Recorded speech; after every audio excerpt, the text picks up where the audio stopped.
নমস্কার বন্ধুরা, আশা করি ভালো আছেন, সুস্থ আছেন।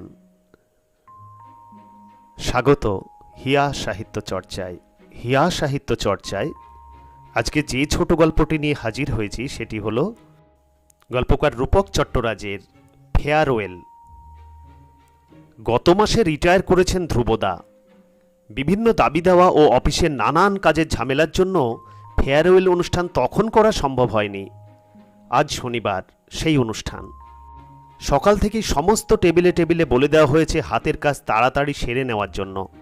সভা শুরু হবে ঠিক 2টোয়। যথাসময়ে হায়ার অফিসাররা এসে গেছেন। টেবিলও সাজানো হয়েছে অনুষ্ঠানের জন্য।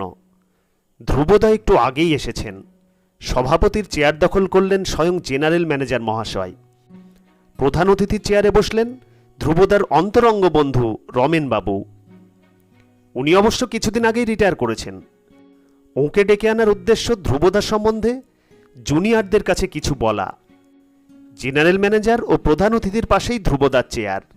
উনিও বসে গেছেন। দর্শক, শ্রোতা, সমস্ত অফিসকর্মী এক একটা চেয়ার টেনে সামনের দিকে বসে। সাধারণত এমন অনুষ্ঠানে তেমন ভিড় হয় না, কিন্তু ধ্রুবদার রসবোধের জন্য হোক কিংবা অন্য অজানা কারণেই হোক, আজ একেবারে তিল ধারণের জায়গা নেই অফিস কম্পাউন্ডে। ধ্রুবদা এবং অধিকাংশ স্টাফই বাঙালি। সেই সুবাদে আজকের সভা শুরু হলো 2টোর বদলে 3টেই। এক কোণ থেকে প্রণববাবু উঠে এসে দাঁড়ালেন জেনারেল ম্যানেজারের পাশে। সভা শুরু করলেন সভাপতি। প্রথমেই উনি প্রণববাবুকে ধ্রুবদার কর্মজীবনের মানপত্র পাঠ করতে অনুরোধ করলেন। মানপত্র পড়া শেষে ধ্রুবদার হাতে তুলে দেওয়া হলো ফুলের স্তবক ও সকল কর্মীদের দেওয়া কিছু উপহার ও 1 প্যাকেট মিষ্টি। ধ্রুবদা যথারীতি ওঠবস করতে করতে সবকিছু নিজের সামনের টেবিলে রাখলেন। তারপর একে একে বলা শুরু করলেন ধ্রুবদার কর্মজীবনের কিছু কিছু মজার ঘটনা। দর্শকাসন থেকে উঠে এসে প্রথমেই কাজলবাবু অকৃতদার ধ্রুবদার রসিক মনের কিছু রসগল্প পরিবেশন করলেন। তুষারবাবু জানালেন ধ্রুবদা একবার ওকে ন্যাড়া করিয়ে ছেড়েছেন সেই ঘটনা। শিশিরবাবু বললেন, এই যে প্যান্ট শার্ট দেখছো, ও তো ওই ধ্রুবদার দৌলতে। একসময় উনি আমাকে বোঝালেন এই অফিসে প্রমোশন পেতে হলে ধুতি পাঞ্জাবিতে চলবে না, শুটেড বুটেড হয়ে আসতে হবে। তাড়াতাড়ি ব্যবস্থা করো, খুব শিগগিরই কিছু লোকের প্রমোশন হবে, বুঝলে ভাইয়া? তখন বাধ্য হয়ে আমি ধুতি পাঞ্জাবি পরিত্যাগ করলাম চাকরিতে প্রমোশনের লোভে। একদিন সেজেগুজে অফিসে এসেছি, হাতে ছিল দামি অ্যাটাচি কেস। অফিস শুদ্ধ সবাই তো আমার মুখের দিকে হাঁ করে তাকিয়েছিল আধ ঘন্টা। সেদিন আমার যে অবস্থা হয়েছিল তা সকলে মিলে ধ্রুবদাকে জিজ্ঞেস করে জানুন। নীরদবাবু তখন উঠে দাঁড়িয়ে বললেন, ধ্রুবদার রসিকতার ফলে আমার সঙ্গে তো আমার জামাইয়ের বাক্যালাপ বন্ধ হয়ে যাবার উপক্রম হয়েছিল। সে ঘটনা শুনলে সকলে অবাক হবেন। সেদিন ছিল জামাই ষষ্ঠীর আগের দিন।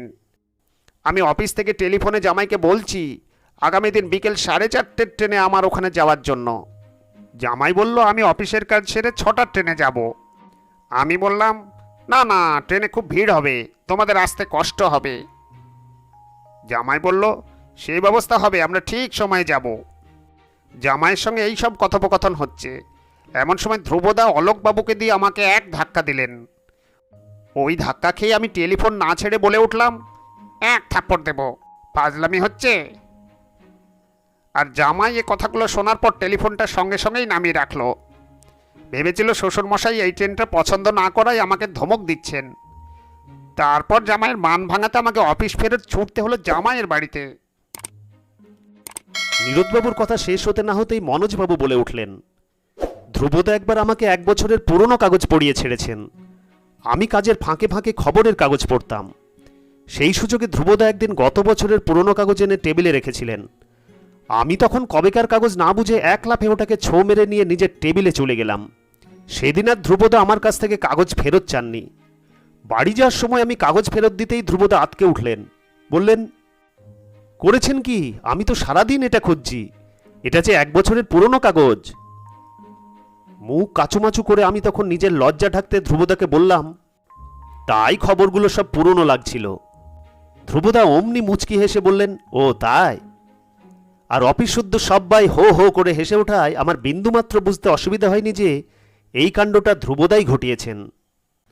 আর থাকতে না পেরে ভোলাদা বলে ফেললেন, ওই যে ধ্রুববাবু চেয়ারে বসে মুচকি মুচকি হাসছেন, উনি তো আমাকে এ চাকরি থেকে ইস্তফা দিতে বাধ্য করিয়েছিলেন।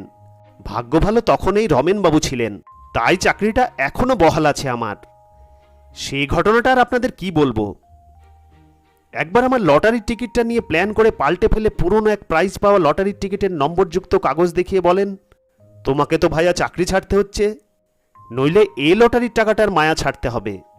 ভেবে দেখো ভাইয়া, ভেবে দেখো। আমি তখন 1,00,000 টাকার লোভ সামলাতে না পেরে অফিস থেকে রেজিগনেশন দিয়ে বসলুম। তারপর রমেনবাবুই তো আমাকে বাঁচালেন। আপনারা এখন বুঝুন কি সাংঘাতিক লোক ছিলেন ধ্রুবদা। রসিকতারও তো একটা সীমা আছে।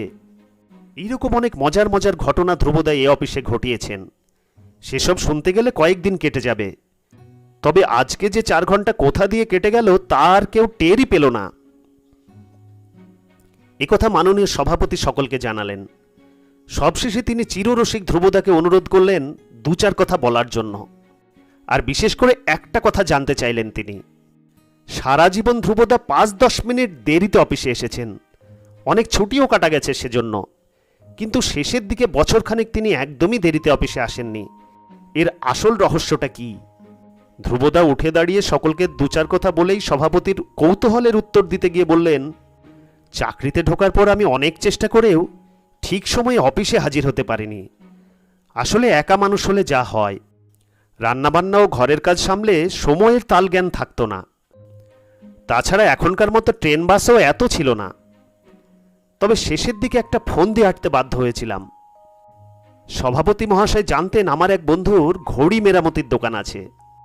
একবার অফিসের এই বড় ঘড়িটা খারাপ হয়ে যাওয়ায় উনি আমার উপর ওটা সারানোর দায়িত্ব দেন। সেই সুযোগটা আমি পুরোপুরি কাজে লাগিয়েছি। আমি আমার ঘড়ি সারানোর বন্ধুকে রোজ দেরিতে অফিসে আসার কথা বলি। তখন ও বুদ্ধি করে ঘড়ির দম দেওয়ার স্প্রিংটা এমনভাবে লাগিয়ে দেয় যে ঘড়িটা প্রথম 20 ঘন্টা ঠিক সময় দেবে, তারপর থেকে স্লো হতে শুরু করবে এবং প্রতি ঘন্টায় 15-20 মিনিট স্লো হবে। আর আমাকে বলে দেয় যে অফিসে এসেই এক ফাঁকে সকালের দিকে যেন ঘড়িটার সময় অ্যাডজাস্ট করে দিই, নইলে এত বেশি স্লো হয়ে যাবে যে সকলের নজরে পড়ে যাবে ঘড়িটা। আমার একটা সুবিধে ছিল, কারণ এ ঘড়িটা আমার টেবিলের পাশেই টাঙানো থাকে। তাছাড়া সভাপতি মশাই তো হাত ঘড়ি পড়েন না, ওর ভরসা ওই দেওয়াল ঘড়ি। তাই তিনি এই ঘড়ি দেখে হাজিরা খাতায় লেটমার্ক দেওয়ার আগেই আমি অফিসে হাজির হয়ে যেতাম। শুধু অসুবিধা হতো সোমবার, তখন ঘড়িটা এত স্লো হয়ে যেত যে তা বলার নয়। সেদিন আমি তাড়াতাড়ি এসে ঘড়িটাকে ঠিক মতো চালু করতাম আমার নিজের তাগিদে। এমন প্রাঞ্জল স্বীকারোক্তি শুনে হলশুদ্ধ সকলে হো হো করে হেসে উঠল। সভাপতি মশাইকে বছরখানেক ধোকা দিলেও তিনি কিন্তু সেদিন হাস্যরসিক ধ্রুবদাকে অফিসের গাড়ি করে তাঁর বাড়িতে পৌঁছে দিয়েছিলেন। শেষ হল সাহিত্যিক রূপক চট্টরাজের লেখা ফেয়ারওয়েল শীর্ষক গল্পটি। শ্রোতা বন্ধুদের কাছে অনুরোধ, গল্প পাঠ যদি ভালো লাগে একটি লাইক অবশ্যই দেবেন। চ্যানেলে যদি নতুন হয়ে থাকেন চ্যানেলটি সাবস্ক্রাইব করে আমাদের পাশে থাকবেন। যে সকল শ্রোতা বন্ধুরা ইতিমধ্যেই হিয়া সাহিত্য চর্চা চ্যানেলটিকে সাবস্ক্রাইব করেছেন তাদেরকে আমাদের চ্যানেলের পক্ষ থেকে আন্তরিক অভিনন্দন। প্রত্যেকে ভালো থাকুন, সুস্থ থাকুন। ধন্যবাদ।